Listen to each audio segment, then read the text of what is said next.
Κύριε Παπαδόπουλε, είναι πρωί, λέω, ναι, να βάλω μια τελεία. Προτείνουμε λοιπόν μια κατεύθυνση ρήξης με την Ευρωπαϊκή Ένωση στο κεφάλαιο και την εξουσία. Ωραία. Κύριε Ρωμανιά, υπάρχει θέμα παραίτησής σας? Χθες το μεσημέρι κάναμε μια πρώτη σύσκεψη στο Υπουργείο, παρουσία του κυρίου Στρατούλη, με τον κύριο Κατρούγκαλο, παρουσία του Στρατούλη. Αφού είναι στην παραλογή παράδοση. Δεν έγινε ακόμα. Κάναμε μια άτυπη σύσκεψη. Παρουσία και του Στρατούλη με τον κύριο Κατρούγκαλο και τον κύριο Χαϊκάλη. Τους εξήγησα ότι για λόγους συνέπειας με τον εαυτό μου, εγώ τα καταλαβαίνω όλα. Δέχομαι ότι χρειάστηκε ο Πρωθυπουργός, δέχομαι ότι δεν υπήρχε άλλη λύση, τα δέχομαι όλα. Αλλά δεν μπορώ να μείνω στο Υπουργείο. Εγώ πήγα στο Υπουργείο για να εφαρμόσω κάποιες αρχές. Έτσι. Δεν μπορώ να κάνω τα αντίθετα. Έχω αυτή τη στιγμή... Γιατί αντίθετα θα κάνετε? Ακούστε κάτι. Πέρασε ήδη ένας νόμος. Και ο κ. Καμένος εδώ δεν μας ένα λεπτό. Εγώ δεν ανακατεύομαι στα πολιτικά. Το έχω πει 100 φορές. Είμαι τεχνοκράτης. Δεν είμαι πολιτικός. Εγώ πήγα με ένα σκοπό. Να παραιτηθείτε, την κάνανε να αποδεχτεί την παραίτησή σας? Ένα λεπτό. Αυτό πάω να πω. Ναι. Τους εξήγησα λοιπόν χθες ότι εγώ δεν μπορώ να μείνω στο Υπουργείο. Δεν μπορώ αυτή τη στιγμή που έλεγα κάποια πράγματα να εφαρμόσω και να κάνω τα αντίθετα. Είναι, πώς να το πω, η έσχατη ταπείνωση για μένα να κάνω κάτι τέτοιο. Έτσι, τους εξήγησα λοιπόν ότι αύριο το πρωί που θα έρθουν 11 η ώρα είναι η τελετή, λίγο πριν από την τελετή, εγώ θα υποβάλω εγγράφος την παραίτησή μου και θα παρακαλώ να γίνει αμέσως αποδεκτή. Δεν έχω τίποτα με τους ανθρώπους. Εάν δεν γίνει αποδεκτή. Ένα λεπτό. Θα γίνει αποδεκτή. Εάν δεν γίνει, πείτε μου. Κάνεις υποθέσεις τώρα. Και αν η γιαγιά μου είχε καρούλια, θα γίνει αποδεκτή. Όχι. Το θέμα είναι να μείνετε και να μην γίνει. Μανώλη, μη με προκαλείς. Δεν μπορώ να μείνω στο Υπουργείο. Δεν προκαλώ εγώ. Δεν μπορώ να μείνω. Πώς το λένε? Ο κόσμος με ξέρει. Εδώ και χθες το βράδυ μέχρι τη 1 το βράδυ είχα κόσμο απ' έξω από το σπίτι μου. Οι άλλοι μου λέγανε μείνε, οι άλλοι μου λέγανε τι θα γίνει, οι άλλοι κλαίγανε. Δεν μπορώ εγώ να αντιμετωπίσω. Πρέπει να καταλάβουν όλοι το εξής. Μπορεί να ψηφίζονται νόμοι, να ψηφίζονται μέτρα, κάποιοι τους εφαρμόσουν. Εγώ δεν μπορώ να εφαρμόσω αυτό τον νόμο. Δεν είναι δυνατόν εγώ να δώσω σύνταξη 87 ευρώ στον ανάπηρο. Ναι, αλλά είναι κάποιοι που γνωρίζουν τόσο καλά ότι την κατάσταση είναι χρήσιμη σε κάθε κυβέρνηση. Σύμφωνοι. Όλοι το γνωρίζουν, αλλά κάποιος αυτή τη στιγμή... Να πω κάτι άλλο, αλλά νομίζω ότι έχετε την απόλυτη γνώση στο αντικείμενο και νομίζω ότι είσαστε άνθρωπος χρήσιμος στην κυβέρνηση. Κύριε Καμένος, μην παρεμβαίνετε. Βλέπετε ο κύριος Φάμελος. Προσωπική άποψη. Εγώ τα καταλαβαίνω όλα. Τα δέχομαι όλα. Κύριε Ρωμανιά μου, ακούστε Ο Πρωθυπουργός εκβιάστηκε. Είναι δεδομένο. Αλλά εγώ προσωπικά... Όλο αυτό το διάστημα πρέπει να το καταλάβετε όλοι. Ο κόσμος στο Υπουργείο στο Ρωμανιά έρχεται. Όλα αυτά, είτε σωματεία, είτε συνδικάτα, είτε πολίτες, το γραφείο μου κατακλείζεται κάθε μέρα. Εγώ δεν έχω πρόσωπο. Έρχεται και στο σπίτι. Μέχρι το βράδυ 1 η ώρα. Κάθε μέρα αυτή η δουλειά γίνεται. Έρχονται ορισμένοι να μου πούνε μη φύγεις. Ορισμένοι να μου πούνε τι θα γίνει. Γυναίκες. Δεν ήρθατε εκεί το θέμα. Κύριε Ρωμανιά, ακούστε μια στιγμή. Μια στιγμή τώρα, μην κάνουμε τώρα. Με το χέρι στην καρδιά, επειδή γνωριζόμαστε και πολλά χρόνια. Σύμφωνο. Έτσι. Σας πείραξε που βάλαν άλλον από πάνω? Μα εγώ το έχω ανακοινώσει, άκουσε κάτι. Εγώ δεν έχω τίποτα με κανένα πρόσωπο. Ειδικά με τον Γιώργο τον Κατρούγκαλο είμαστε φίλοι εδώ και πολλά χρόνια. Και το δηλώνω, είναι εξαιρετικοί. Είμαστε φίλοι που συνεργαζόμαστε όπως και με τον Στρατούλη είμαστε φίλοι. Έτσι.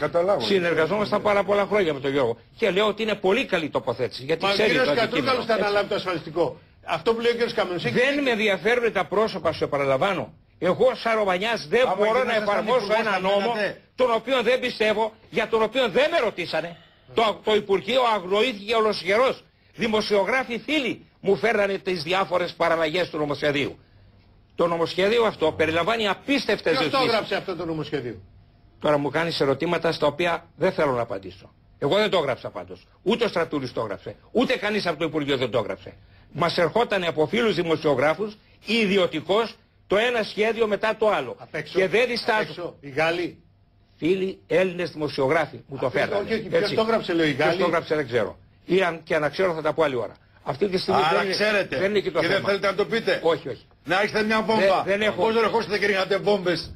Να ρίξετε και μια βόμβα. Είπα πριν από λίγο. Βόμβα είναι άλλη αυτή τη στιγμή. Βόμβα είναι εγώ πρώτο. Εγώ καταλαβαίνω ότι τον κύριο Ρωμανιά τον πείραξε που βάλανε τον κύριο Χαϊκάλη. Μα ο Ρωμανιάς το είχε πει από την περασμένη Τρίτη. Ο Χαϊκάλης μπήκε χθες. Τι δουλειά έχει τώρα μετά? Αλλά του λέγαν του Ρωμανιά όμως. Δεν μου λέγανε, το δήλωσα στην εκπομπή στην ΕΡΤ. Πρώτα απ' όλα δήλωσα ότι από αυτή τη στιγμή παρετούμε. Θα μείνω για να διεκπαιρεώσω τι δουλειά έχει ο Καϊκάλης. Το βασικό ήταν ότι γράφτηκε αλλού. Όχι, το βασικό είναι ότι το νομοθέτημα, να το πω χοντρά, δεν πειράζει, έτσι το καταλαβαίνω. Εγώ ασχολούμαι 40 χρόνια με την κοινωνική ασφάλιση. Νομοσχέδιο γραμμένο, με τέτοια αγραμματοσύνη, τέτοιο ερασιτεχνισμό, τέτοια άγνοια δεν έχω ξαναδεί. Είναι απίστευτο αυτό το νομοσχέδιο. Να σου λέει μέσα το πρώτο σχέδιο ότι στις μειωμένες συντάξεις σου κόβει 16% το μήνα.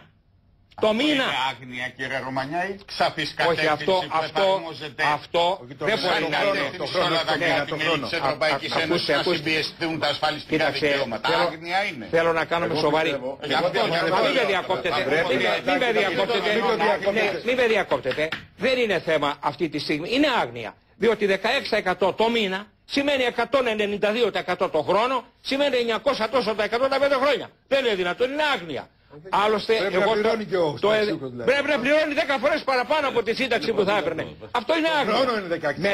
Μετά όμως βγήκα στην ΕΡΤ τότε και είπα για το όνομα του Θεού. Ποιος το έβαλε αυτό? Σε περίπου μία ώρα μου φέρνανε ο ίδιος δημοσιογράφος, φίλος σας. Μου έφερε δεύτερο σχέδιο. Και το 16% το είχε κάνει 16% ετησίως. Και πάλι είναι λάθος. Ο δημοσιογράφος, τι είναι τώρα με αυτό? Ρε παιδιά, ένας δημοσιογράφος που το έφερε. Μια στιγμή να καταλάβουμε. Κάποια πηγή, πώς να το πω. Μισό λεπτό. Δηλαδή το Υπουργείο διέρε μέσω δημοσιογράφων σε εσάς τα κείμενα. Το Υπουργείο δεν είχε ιδέα, να το πω καθαρά. Ποιος τότε είναι? Η κυβέρνηση? Τώρα μην με κάνεις να πω παρακάτω. Όχι, προσπαθώ να κάθομαι στο γραφείο μου και έρχεται ένας φίλος δημοσιογράφος. Στο λέω έτσι γλαφυρά. Ένας φίλος δημοσιογράφος. Και μου λέει, εσύ το γράψεις αυτό? Το κοιτάω, τι είναι αυτό? Λέει, είναι το νομοσχέδιο. Πού το βρήκες? Μου είπε. Του λέω, εγώ δεν έχω ιδέα. Παίρνω το Στρατούλη τηλέφωνο. Του λέω, Δημήτρη, έχεις ιδέα? Όχι, ανεβαίνω πάνω. Φωνάζουμε όλα τα στελέχη του Υπουργείου. Κάναμε σύσκεψη με όλους τους διευθυντές του Υπουργείου. Ξέρει κανείς τίποτα από αυτό? Ουδής ήξερε τίποτα. Δεν ερωτήθηκε κανείς. Το Υπουργείο Οικονομικών δηλαδή. Όχι. Άστο. Εσείς θέλετε να με κάνετε τώρα να πω ποιος το έγραψε. Δεν θα το πω. Δεν θα το πω. Θα το γράψω στο βιβλίο μου. Αυτό στο εξωτερικό. Γιατί πολλοί λένε ότι οι Γάλλοι το γράψαν αυτό. Ναι. Έχει λεχθεί και αυτό. Ότι ήρθε γραμμένο στα αγγλικά και το μεταφράσανε με το σύστημα Sistran, που ξέρετε τι βγάζει το σύστημα Sistran, και βγήκε ένα τέρας. Γιατί πρόκειται περί τέρατος. Αν θα διαβάσει το πρώτο κιόλας. Γιατί τελικά, είπα, έγιναν 5 παραλλαγές.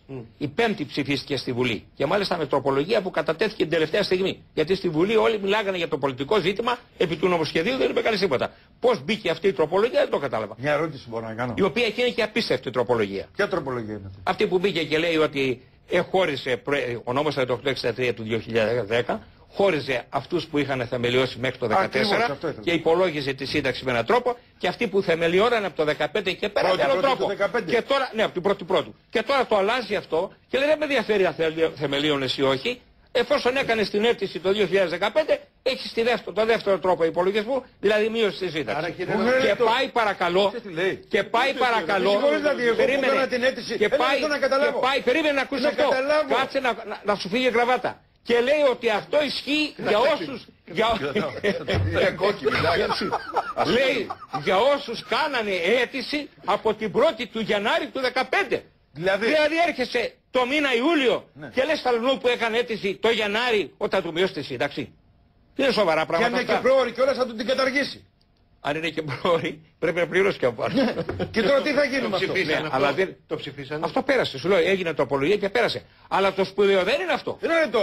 Αυτό είναι το σπουδαίο. Όχι, το σπουδαίο είναι ότι ο κόσμος. Έχει άλλη βόμβα. Και άλλη βόμβα. Ας την βόμβες τώρα. Έτσι. Έχει κι άλλο πιο σπουδαίο. Γελάμε και γελάμε ανώδευ να κλαίμε τώρα με αυτά. Δηλαδή τώρα, συγγνώμη, αυτοί εδώ πέρα που πάνε να ψηφίσουν το νομοσχέδιο, αυτές τις τροπολογίες που πάνε να ψηφίσουν την Τετάρτη.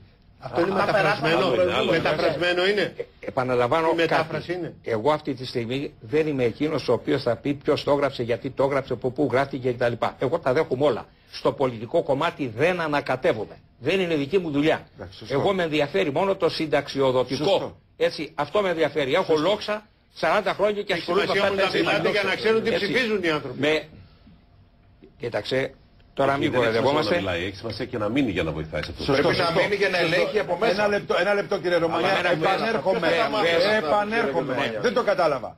Ο συγκεκριμένος συνταξιούχος. Ο Αναγνωστάκης ο Μανώλης. Μπράβο. Έκανε αίτηση συνταξιοδότησης στις 2 του Γενάρη του 2015. Μάλιστα. Και είχε τότε ένα τρόπο υπολογισμού της σύνταξης. Όχι μόνο αυτό, δεν είμαι γυναίκα. Δεν είμαι γυναίκα. Είχα πρόωρη σύνταξη γιατί είχα ανήλικο παιδί. Δεν πήγαμε ακόμα στην πρόωρη. Θα πάμε σε λίγο στην πρόωρη. Αυτό θέλω. Πρόωρη δεν πήγαμε ακόμα. Μα το βράδυ που ήσουν απ' έξω δεν ρώτησε. Περίμενε. Θα πάμε μετά στην πρόωρη. Γιατί δεν με αφήνετε να πω κάτι που είναι πιο σοβαρό απ' όλα. Έτσι. Θα σου το πω τώρα. Θα σου το πω τώρα. Ναι, καλά. Όλα δεν μπορούμε να τα πω όσα προλάβω. Έτσι. Λοιπόν, άκουσε. Το πιο σοβαρό απ' όλα είναι το πρώτο εδάφιο που μας λέει και άτεχνα. Αν το διαβάσει κανείς δεν καταλάβει τίποτα. Αλλά τι εννοούν. Γιατί εδώ φαίνεται καθαρά ότι είναι γραμμένο σε άλλη γλώσσα και έχει μεταφραστεί δια της μεθόδου Συστράν. Όταν το διαβάσεις. Εγώ δεν λέω, αν το διαβάσεις, άμα θα βγάλεις άκρη, πες μου το. Αλλά λέω τι εννοούν.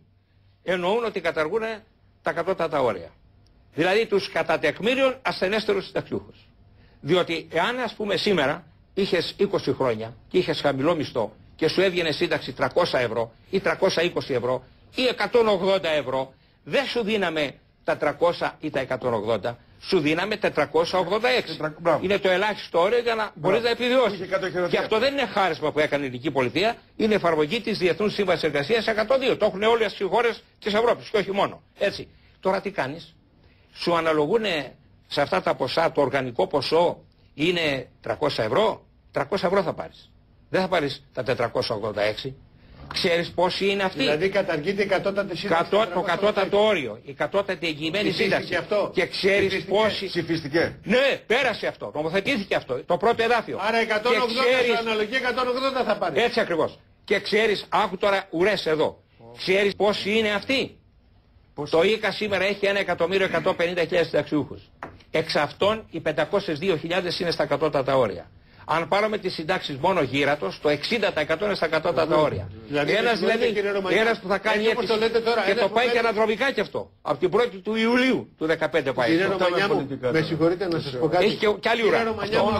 Δηλαδή κάποιος που παίρνει την κατώτατη σύνταξη θα κάτσει τώρα. Αυτός που παίρνει τώρα δεν αλλάζει. Δεν αλλάζει. Αυτός που βγαίνει ή που έχει βγει από την 1η Ιουλίου του 2015 και πέρα και του αναλογεί ας πούμε 180 ευρώ και μέχρι τώρα του δίναμε 486, τώρα θα πάρει 180.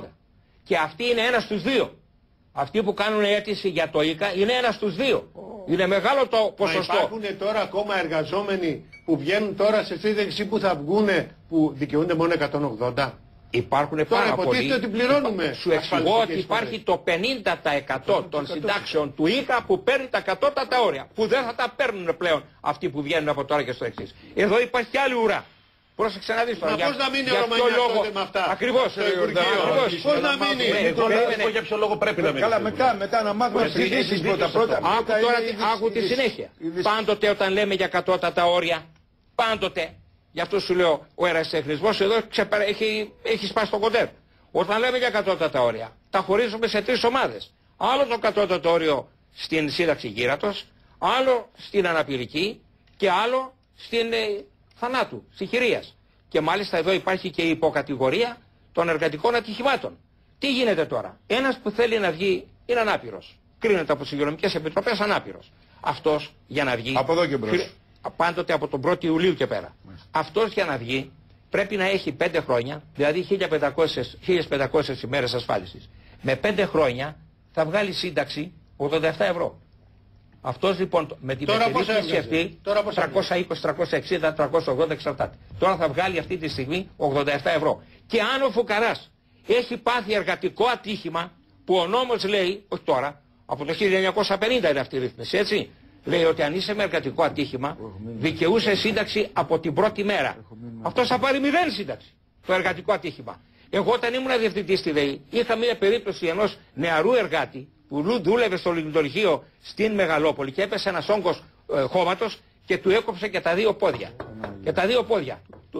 Τα καλεθύψανε τα πόδια του. Και πήρε σύνταξη, τον βοηθήσαμε, μπήκε σε κλινικές. Τέλος πάντων δεν μπορούσε να ξαναδουλεύσει. Τώρα θα έπαιρνε 0. Τώρα θα έπαιρνε 0. Πάμε λίγο τώρα, όχι, θέλω να ρωτήσω και αυτό. Θέλω να ρωτήσω και αυτό. Αυτοί που έχουν κάνει για πρόωρες συντάξεις.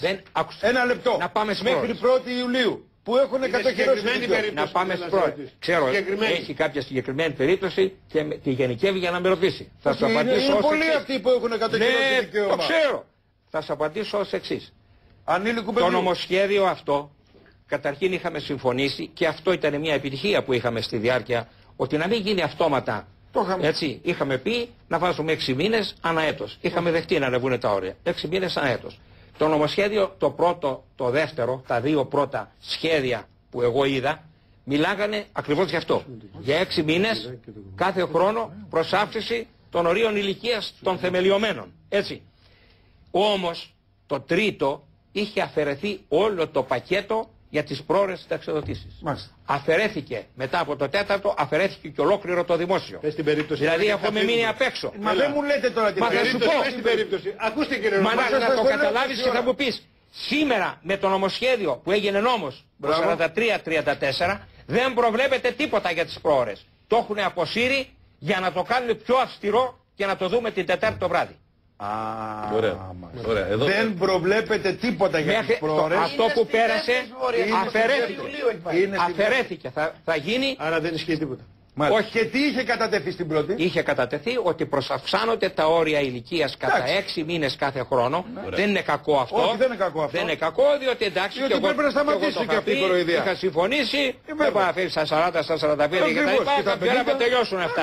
Σύμφωνοι. Το είχαμε πει. Έλα όμως που έρχεται τώρα και το μεν εξάμηνο δεν το πειράζει, αλλά άμα του χώσει 16% μείωση, του αλλάζει τα φώτα.